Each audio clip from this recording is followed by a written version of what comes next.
வணக்கம் நண்பர்களே. ஒரே குடும்பத்தில் 2 ரேஷன் கார்டு வைக்கலாமா?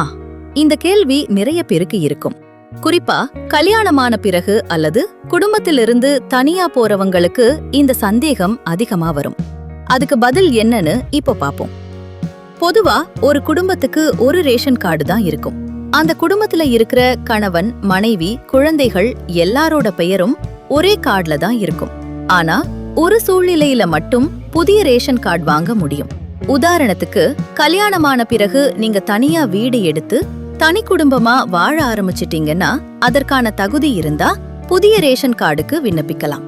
ஆனா அதே வீட்டுல அதே குடும்ப உறுப்பினர்களை வைத்து 2 ரேஷன் கார்டு வச்சிருக்க முடியாது.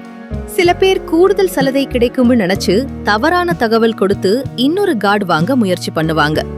அது கண்டுபிடிக்கப்பட்டா அந்த ரேஷன் கார்டு ரத்து செய்யப்படலாம். தேவையானால் சட்டப்படி நடவடிக்கையும் எடுக்கப்படலாம். அதனால உண்மையிலேயே தனி குடும்பமா இருந்தா மட்டும் புதிய ரேஷன் கார்டுக்கு அப்ளை பண்ணுங்க.